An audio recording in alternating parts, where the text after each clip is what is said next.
wá sí etí ìgbọ́ mi nísìnyí ó sì yà mí lẹ́nu gidigidi gan.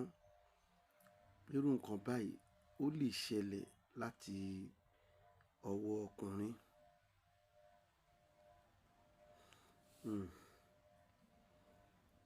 Ohun tí mo kàn fẹ́ bóyá ká lè ṣe tí Ọlọ́run bá kádàrá ẹ̀ pé kẹ́ ẹ bá wa share fídíò yìí tẹ́ ẹ bá ti pàdé ẹ̀. Fídíò yẹn ọmọ bọ́ì kan nà gẹ́ẹ̀ kan bó ṣe ń nà yẹn, in fact so I was not really happy.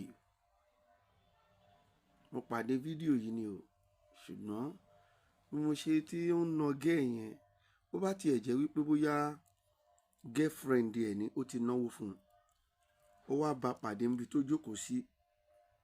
Ẹ̀tọ́ ọkùnrin kò jẹ́ kó na obìnrin. Bóbìnrin bá wá ṣẹ̀ torí pé kò ṣeé nà, gẹ́gẹ́ bá ti ń sọ pé ẹ̀tọ́ ọkùnrin ò nóbìnrin, ẹ gbé lọ sí police station náà. Ohun tó bá dẹ̀ ṣẹlẹ̀ láàrin ẹ̀yin méjèèjì, ọlọ́pàá bá yín dá sí náà. Bó bá jẹ́ ní nǹkan gbàdẹ́gbà nǹkan ẹ lọ́wọ́ ọlọ́pàá bẹ́ẹ̀ gbá. Ẹ̀tọ́ ọkùnrin kò ná obìnrin o. Ẹ jẹ́ kí yẹn tún lọ bẹ́ẹ̀. Tó bá jẹ́ pé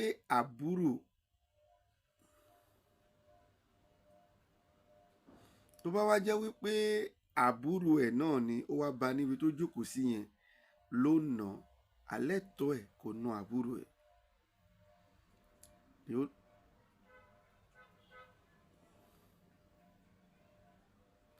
Ohun tí mo kàn lérò pé ó lè ṣe ń bẹ̀ náà ni pé kó mú délé, kó bá sọ̀rọ̀. Ọkùnrin kì í na obìnrin. Talk less of bó ṣe wá nà yìí, it is very very very bad. Bọ́kùnrin bá gbé ọwọ́ ẹ̀ sókè tó bá na obìnrin, ẹ jẹ́ kọ́kùnrin yẹn kó lọ wo ohun tó fẹ́ ṣẹlẹ̀ sóhun lọ́jọ́ ọ̀la ni mò ń sọ o, kì í ṣe lénìí. Àfi tọ́lọ́run bá dáríjì, ọkùnrin ò gbọ́dọ̀ na obìnrin. Ọkùnrin bá na obìnrin, ẹ̀kọ́ táwọn bàbá wa kà wá ni pé tó bá na obìnrin máa rí pé ó ti nà ìyá ẹ̀.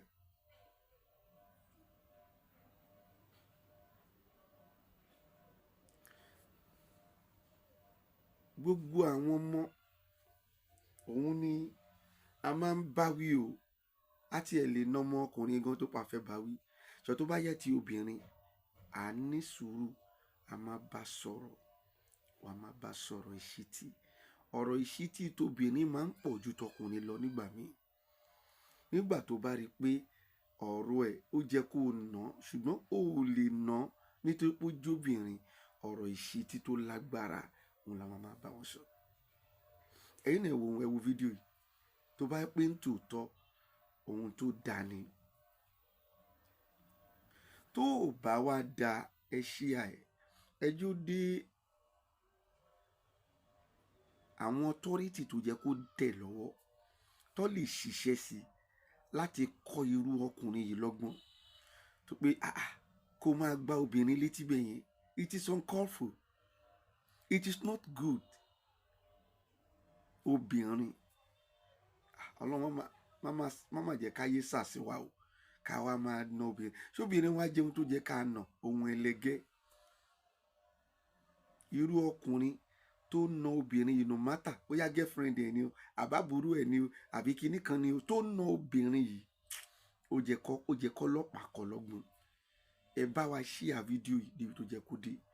Tí wọ́n gan bá wò gan, tó bá wò gan, wà á ní passion pé kí ló dé? Ìfọ́tí yìí pọ̀ jù náà. Náà ọmọ yẹn tún ń lọ, tó bá tẹ̀ pé ọkàn yẹn ló fún kó dẹ̀ fi sílẹ̀. Ọmọ yẹn tún ń lọ, ó tún sáré tẹ̀lé, ó tún gbá ní fọ́tí.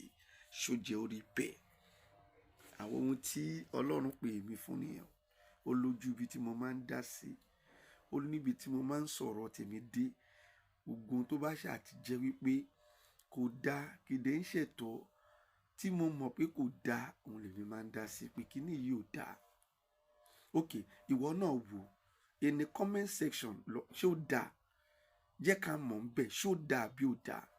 Bó ṣe ń na ọmọ obìnrin bó jábùrú ẹ̀ gan ni kò gbọ́dọ̀ ná báyìí. màá di fídíò yẹn then ibi tí mo tún ti rí gan mo tún ti snapchat àbáwọ̀ lẹ ṣe ń pè wàá tún rí bóyá ó ní bó ṣe lè trace ọkùnrin yìí, bóyá ó ní bí àwọn ìjọba ṣe lè find ẹ.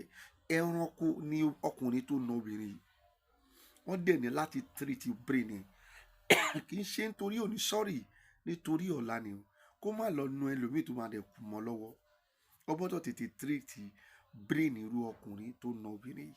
Ìjọba mi ṣe àì orúkọ mi ò yí padà, bàbá confam JP náà ni. Ẹ ṣé gan ni. Happy weekend gbogbo ibi tẹ́ ti ń wò wá. It's not all hangout that they call you that you will go to. But some of we guys, we don't just have ears or something. This guy sitting down on this chair wearing a brown polo actually called out this girl and called his friend to come and beat her. Only God knows what transpired between them. Anyway they call you, you will go because of a bottle of drink.